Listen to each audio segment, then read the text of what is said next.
દિવસ યાદ કરો જ્યારે તમને રોટલી આવડતી જ નથી. ઈઝી લાગી? ના મારું નથી લાગી.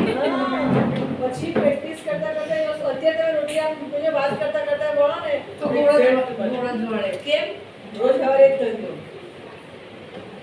કોઈ બી વસ્તુમાં રિપીટેશન એ વસ્તુ તમને પરફેક્ટ બનાવે. અત્યારે તમે ખાલી સમજો જ છો અને પ્રેક્ટિસ જ ના કહેવાય. એકની એક વસ્તુ 5 10 15 મિનિટમાં અમારું શું હોય છે? એ શું હોય છે? પ્રેક્ટિસ.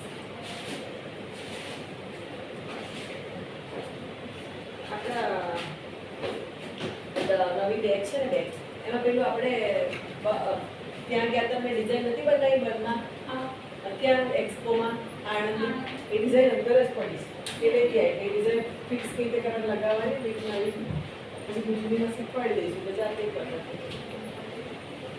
આણંદ હમણાં જ એક્સપો હતો નહીં અમારે ક્લાસ પત્યો પછી તરત જ એટલે તમારા ક્લાસ પત્યા પછી મારે ચાલુ આણંદ એક્સપો હતો પછી અહીંયા ક્લાસ તમે ક્યાંક જવાના હોય તો તમને મૂકતા હોય તમને ટાઈમ હોય તમે આવીએ નહીં પછી ગયા હતા અમે પછી હું ગઈ હતી સુરત ક્લાસ પત્યો અહીંયા આવી પાછું અહીંયા એક દિવસ પછી ભરૂચ હતું. એ પછી ભરૂચ હતો ભરૂચથી કાલે રાત્રે 12 વાગે જાય જોઈએ આવું પછી એક નડિયાદ છે પછી અહીંયા કાંકરિયા પેલું એ છે કોમ્પિટિશન બ્રાઇડલની હા એમાં હું જજમાં જવા જઈ 20 તારીખ છે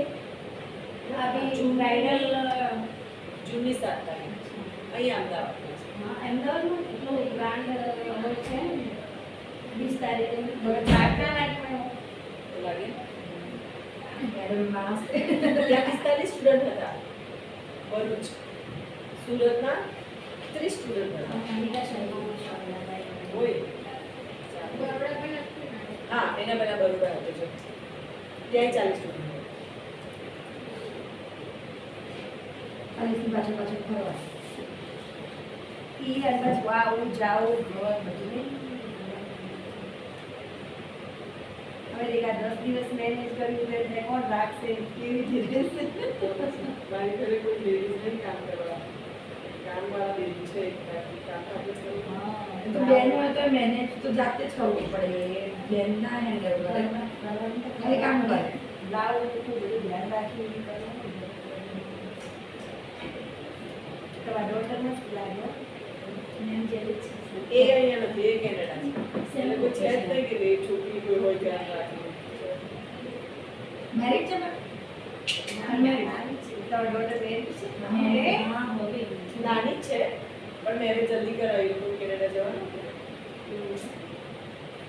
અને સગના થઈ ગયા કે બા એના ડોટર એટલે એના આનું જવાનું હતું ને એ લોકોને અરેન્જ મેરેજ છે હા પણ જવાનું એટલે ફાઇન પણ એ લીધે લોકોએ પણ બધાએ કીધું કે પહેલા સગાઈ કરીને મોકલી દીધી બેઉને પછી આવશે 2-3 વર્ષ પછી એના કરતા લગ્ન કરી જાઓ તેમ છે એમ જવા છું એટલે મજા 3 વર્ષ જોડે રહો પછી અહીં આગળ લગ્ન કરો ના, તો મજા મતલબ નહીં એ હા એ બધું ના કરો. આપણે એટલે તો મોડલ નહીં થઈ ગયા તો પછી બુલ્લી બિન જેવું થઈ જાય મજા ના આવે છે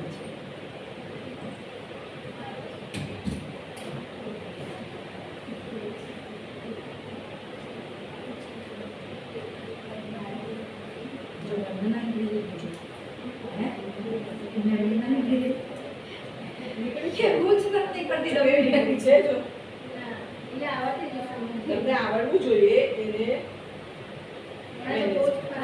પહેલા દિવસે તો ખર્ચે એક કોની તો 20,000 ની ડબ્બી લો ને આમાં શું હેર રિડિંગ કરવાનું મશીનથી એટલે જે બરાબર ફિક્સ ના થયા હોય એ નીકળી જાય પછી ના નીકળે પહેલા દિવસે તો નીકળશે જ.